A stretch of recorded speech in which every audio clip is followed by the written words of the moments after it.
Have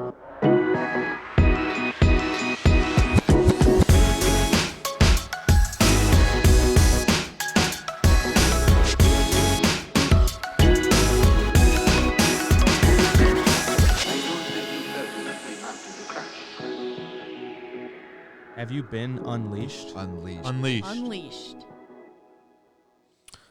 Hey everyone, welcome back to the Horizon Advisors Unleashed podcast.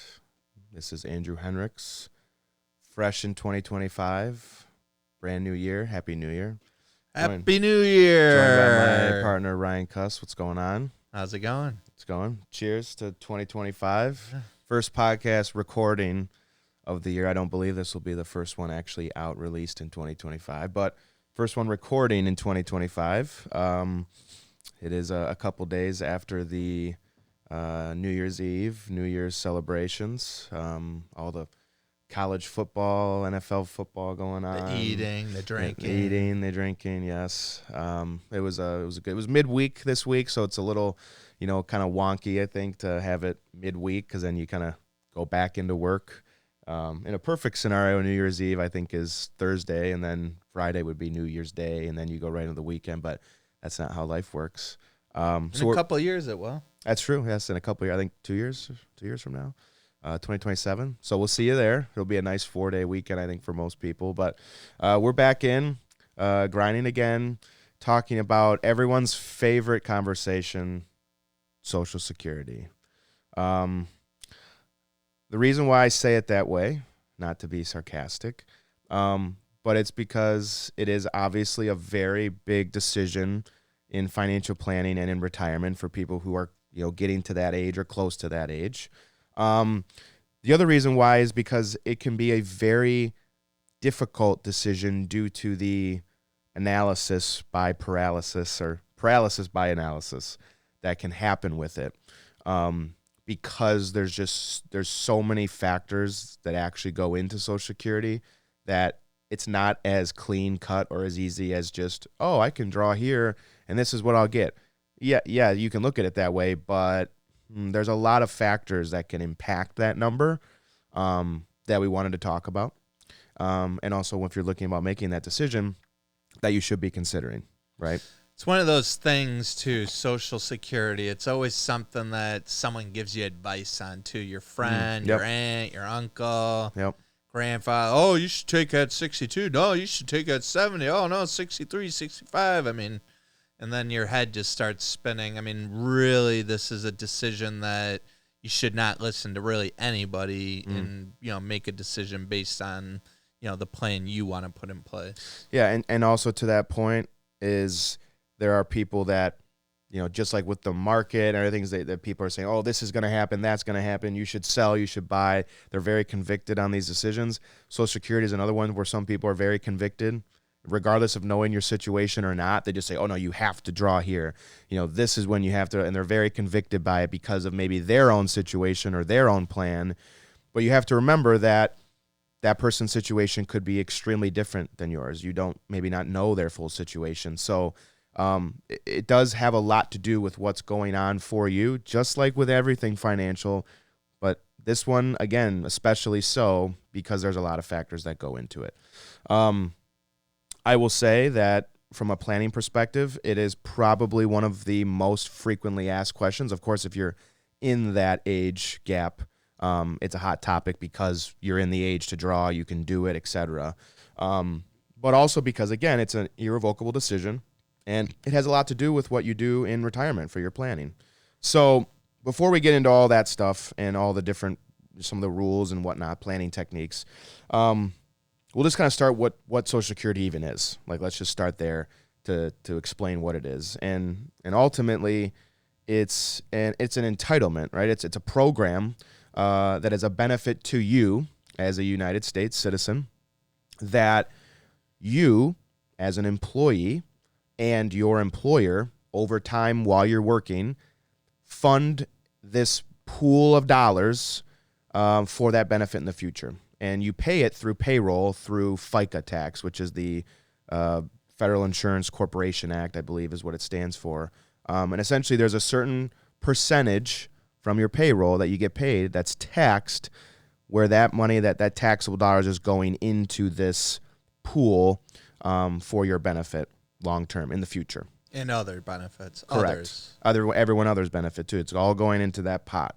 And again, you fund it so that you, over time, your benefit, your kind of guaranteed benefit is, there in the future.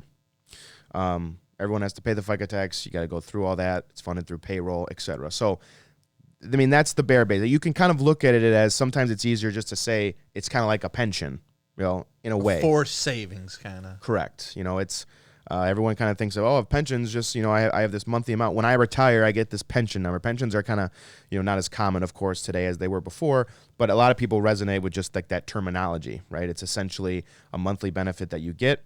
And there's a couple factors that, base off that benefit that we'll talk about. But that's essentially what it is. And so when is, in a normal situation, when's the first time you can draw? At age 62 is the first time you can really draw, in a normal situation, all the way up to, 70 years old. So you have like that range of 62 to 70 when you want to start triggering it.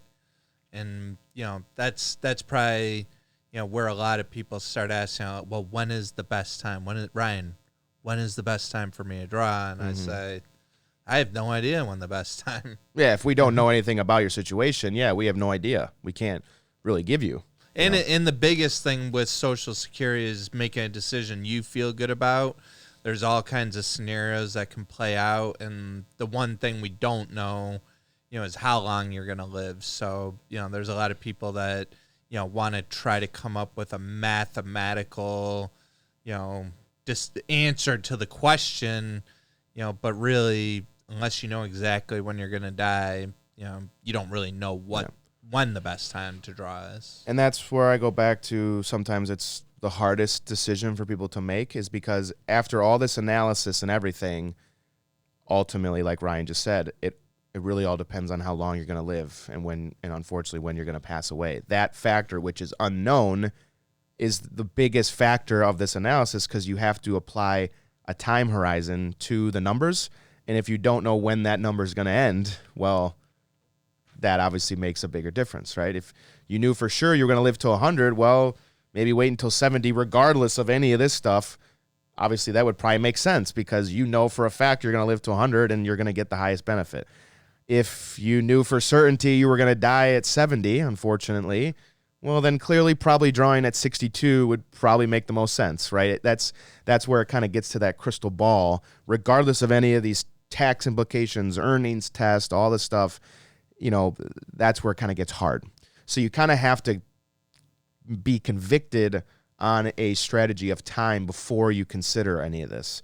But then you start going into cash flow, your financial plan, your expenses, and how this helps offset. Could you retire early? All those things.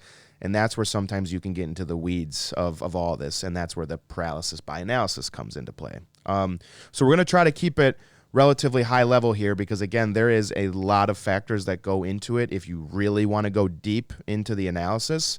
But again, just to start, in a normal situation, 62 is the first year that you can draw Social Security, going up to 70. Now, your date of birth, when you were born, determines your exact full retirement age, which is what we call FRA. That's full retirement age.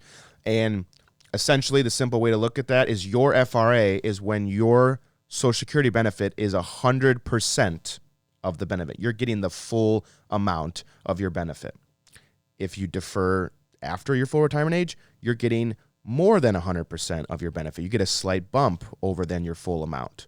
If you draw early, you get a reduction. So let's say 80, 70% of your full benefit, because you elected to draw before your FRA.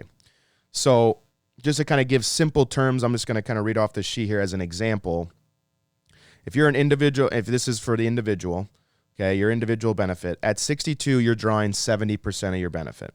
63 is 75, 64 is 80, 65 is 86.66 repeating, 66 is 0.333% repeating, 67 is 100%. So again, like I stated, full retirement age in this scenario, which would be 67, you're getting full benefit. 68 is 108%, 69, 116, 70, 124. You can kind of see where I'm going with it. So again, simple way to look at it. If you draw early, you get a reduction. If you wait till your FRA, you get your full amount. If you wait till later, you get higher than your full amount. And that we can actually do mathematical, calculations and show the break even, saying, hey, if you start drawing at, 62, you got to live, to 78 as an example to, have that intersection of, you get more payments, but they're less payments, rather than waiting to full retirement age, having a bigger payment, but less payments. There's always that intersecting point, and that we can actually do the math on and say, hey, I think it's normally around 78, the difference between 62 and full retirement age. Normally you got to live to about 78, to have that intersection on the graph. Yeah, it really is a simple break-even analysis. But again, we go back to are you going to live to 78, right? That's the crystal ball type thing that you can get a little bit frustrated with. Another way you look at what the numbers I just read is after full retirement age, you essentially get an 8% guaranteed return on that benefit, right? Like, as I mentioned, at full retirement age, you get 100%. 68, you get 108. 69, you get 116. 70, you get 124. That's adding 8% every year to the benefit amount by deferring. That's one other way some people kind of look at that. And then obviously the reduction on the other end is a little bit different working than that, but you have the numbers and the charts are out there. So the common question again is, right, the big one, when should I draw? So let's go into some of the other factors that really have a play into this. One of them is taxes. One of them is if you're still working or not, or you're making income. There's different kind of factors here. Just to start again, high level, the most you can get taxed on Social Security is 85% of your benefit. Tax on a tax. Tax on a tax. So yes, you paid FICA to pay for this benefit. You paid a tax to get this benefit. Now you're going to get taxed again. Many of the people, sometimes there's a misunderstanding that Social Security doesn't get taxed. That is not true.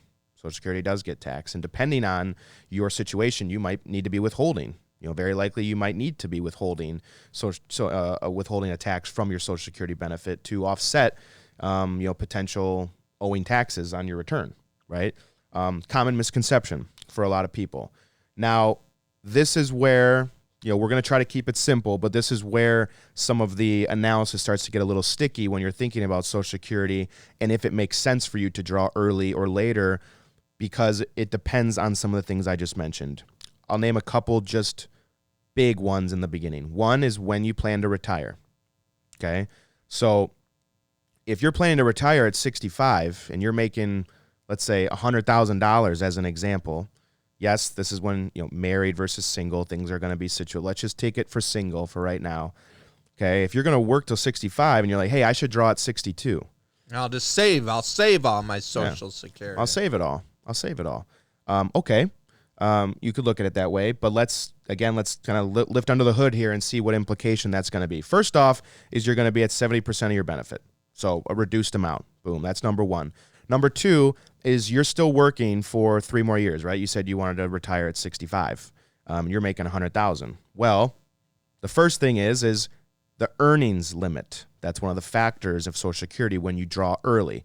So before I mention this, if you wait till full retirement age, the earnings test does not matter. If you wait to draw at full retirement age, none of what I'm about to say matters to you at all. But if you draw early to your full retirement age, it does. So what do I mean by that? I'm going to simply put just off my little cheat sheet here. If you draw at 62, your earnings limit, singular, is $22,320. $22,320. So every dollar you earn above that, there's going to be a certain penalty that gets withheld from your Social Security. And the simple way to put it is it's $1 for every $2 over the limit. Okay, so your limit is $22,320. Every $2 over the limit, they are going to withhold $1 of your benefit. That's your penalty. Okay. So half of the benefit. Half of the benefit above that. So if you're earning 100,000, your limit, again, just rough numbers, your limit's around 22,000, $78,000, they're going to look at that and say, oh, we're going to withhold $1 for every two above that amount. Probably not a good decision. It might not be, right? Plus, you're already getting a reduced amount and as it is. And once you commit to that decision, it's an irrevocable decision. So yeah, even though after 60, you retire at 65, okay, my income's going to go down. Okay, sure. But for those first 3 years, that's going to make a pretty significant impact. Plus, you're getting taxed. Plus, you're getting a reduced amount, right? So a couple things to consider. Now, the next question is, okay, well, what counts to those earnings? Wages, net earnings from self-employment are the two big ones that count towards that. What doesn't count are pension payments, annuity payments, kind of like passive income sources, IRA distributions, dividends, interest income, and capital gains. So there are some things that do and do not count towards that earnings limit.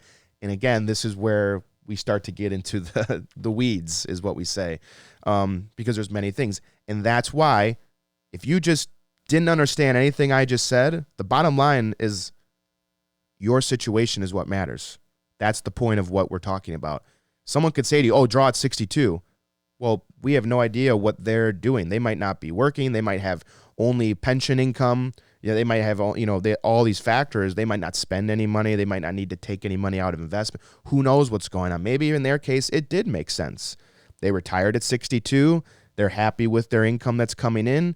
And they're saying, you know what, I'm going to do it. I might not live a long time. I'm not very healthy. And so I'm just going to take what I can now and run with it. Right?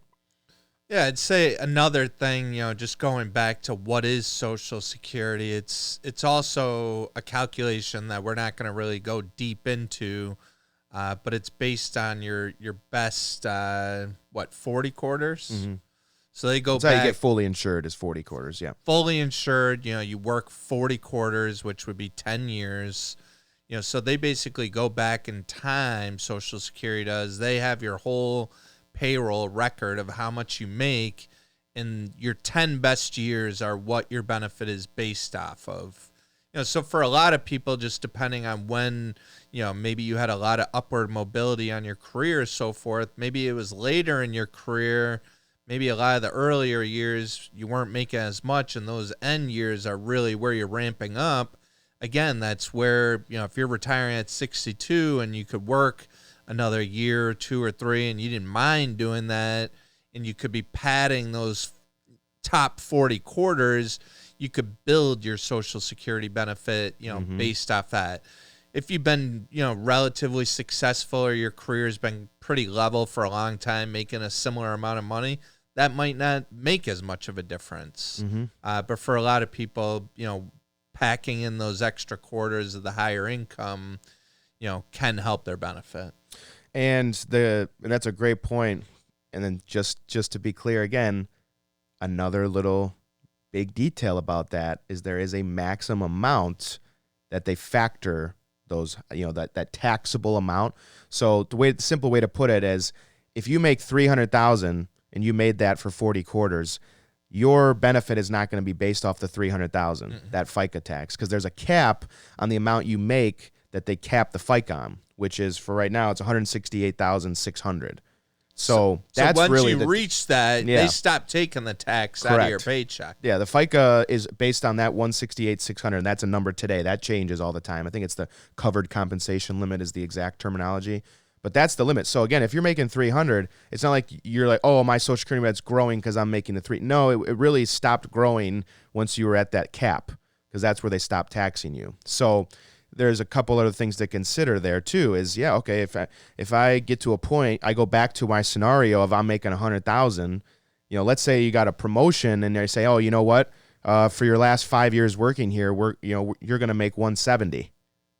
Well, that could make a nice difference. That could make a nice difference. And then you have to factor that in the equation and say, oh, you know what? I was making $80,000, $100,000 for most of my career. Now I'm making $170. If I do that for 5-6 more years, well, that's going to increase your Social Security benefit, because you're going to be paying more FICA in, and that could make a difference long term. So there's, those are good things to note, and also very important things to consider, especially if you're later, closer to retirement, you would expect at that point that you're probably making the most that you are or are going to versus when you were in your 20s and your 30s, right?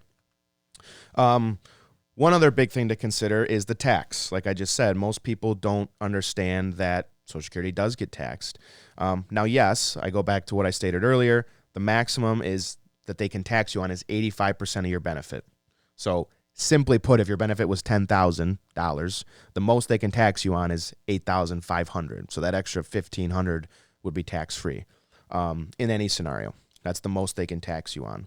But this is where it gets a little different, because this test, like we talked about the earnings test a second ago, the test on Social Security is different. What they factor in to what gets taxed is different than the earnings limit. So again, we're not going to go into extreme detail here, but they're factoring in tax-exempt income, excluding foreign income. They're adding in 50% of the benefit back in. It's a complicated formula. To be honest with you, they make this whole thing very complicated, which is why we get asked on it so much. But I'll just use a joint return as an example for this.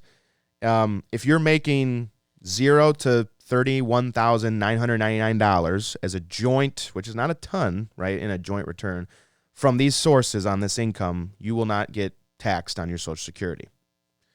If you're in the $32,000 to $44,000 bracket, you'll get taxed up to 50% of your benefit.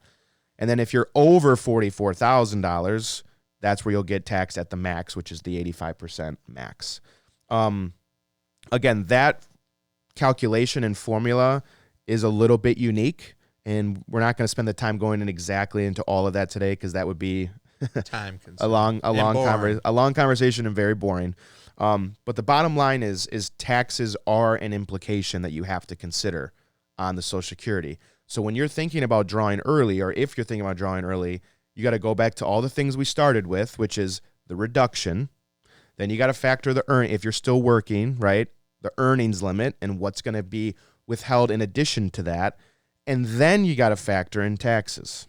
And really one other thing too that makes a big difference of when you can draw is, there's another component to Social Security called cost of living adjustment. So, when you start drawing Social Security, and let's just say you're getting $1,000 a month as an example, it's not like it's going to be $1,000 a month your whole life, because otherwise, as things get more expensive, that $1,000 will buy you less over time. So the government adds a cost of living adjustment onto the benefit that's, based on inflation, things of that nature. I know over the last couple of years, we actually saw some really big increases as a percentage.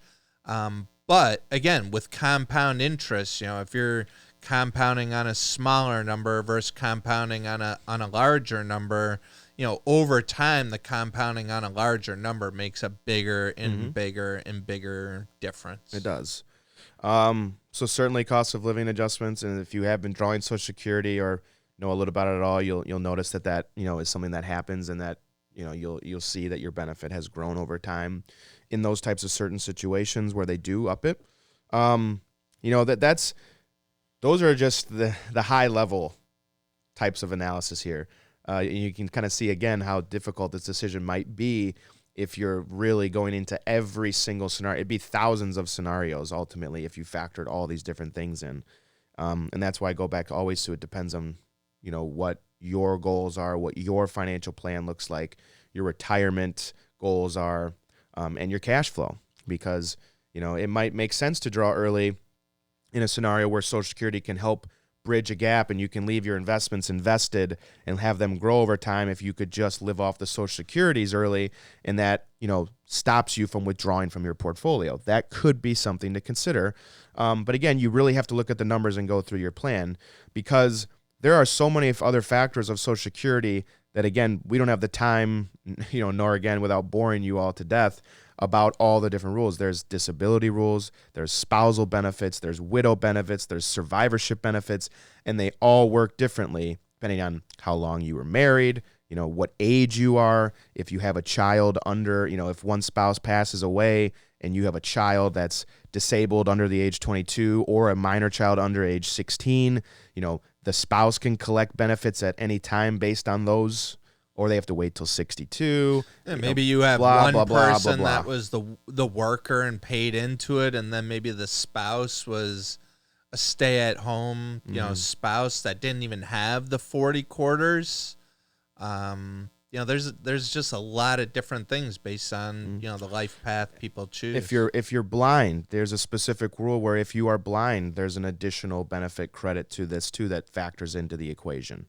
So there's so many unique things that go into it where, again, I do feel that they've made it very complicated to make a decision. Maybe you could argue that was done purposefully so that it's hard to make the decision. But there's all of these different types of analysis you can perform and a lot of things to consider. And again, that's why you look at a situation. Someone says, "Oh, you got to draw right away." Maybe they had a spouse that passed away and they waited and they got the widow benefit.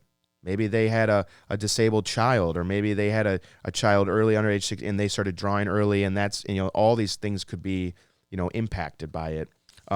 So there used to be back in the day, I'm thinking maybe 10, 15 years ago, I forget when the change. There used to be actually strategies that you could implement to basically get more money out of the Social Security system. And I forget when it was, but, all those are gone now. Yep. So, really what it comes down to, getting your best quarters in and then making a decision saying, hey, I think I can live a long life, or I think I'm not going to, and trying to, pick a spot, that you're comfortable with.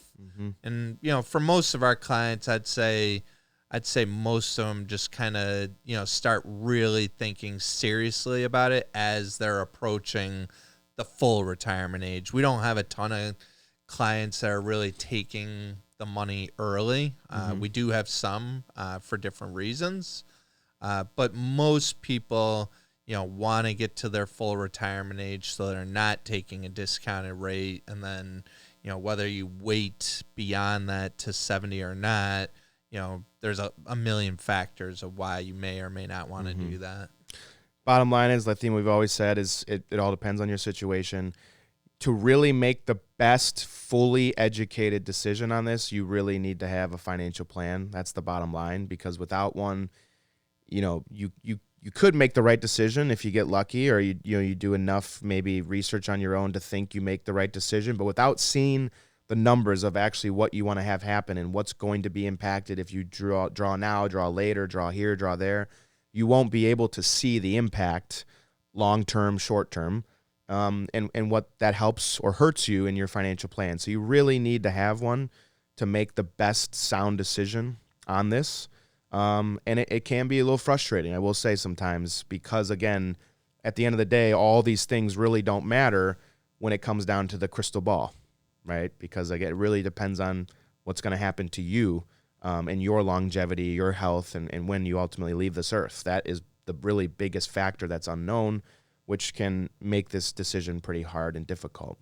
One other thing, kind of, I guess, in closing for Social Security, is a lot of people think of Social Security and Medicare combined, like in the same thought process. Not that they're the same thing, of course, but because, you go on to Medicare at 65, and, what happens is the Part B and D, if applicable to you, gets taken out of your Social Security payment.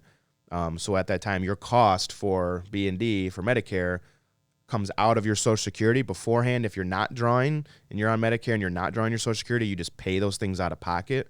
But when Social Security turns on, it comes out of that benefit.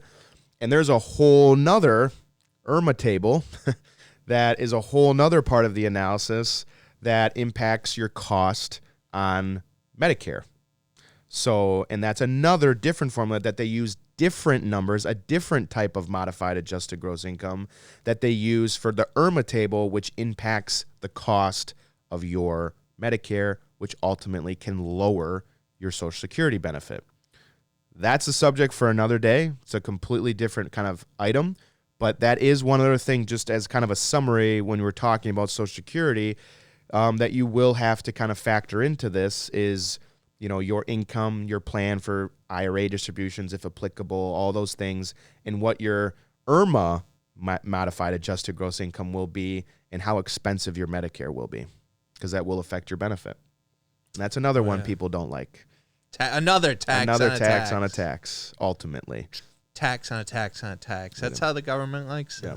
So a lot of things to consider. Social Security is certainly a big decision for retirement planning, financial planning, and one you don't want to just blindly take. And kind of, again, how we started this podcast is don't always listen, whether they're an extremely intelligent, smart financial person or not, just because they say, oh, you should draw here, you should draw there, for whatever reasons they give. You really need to dive into your own personal situation to see if it makes sense. And that would be my recommendation for anybody. And it really goes to any financial decision. But for this one, really most so because it's an irrevocable decision. You want to make sure you make the right one for yourself and for your family. So hope you found this impactful, insightful. And, of course, if you have any questions on Social Security, there's always people like us you can reach out to. So thanks again. Happy New Year. Cheers to 2025, and we'll see you next time.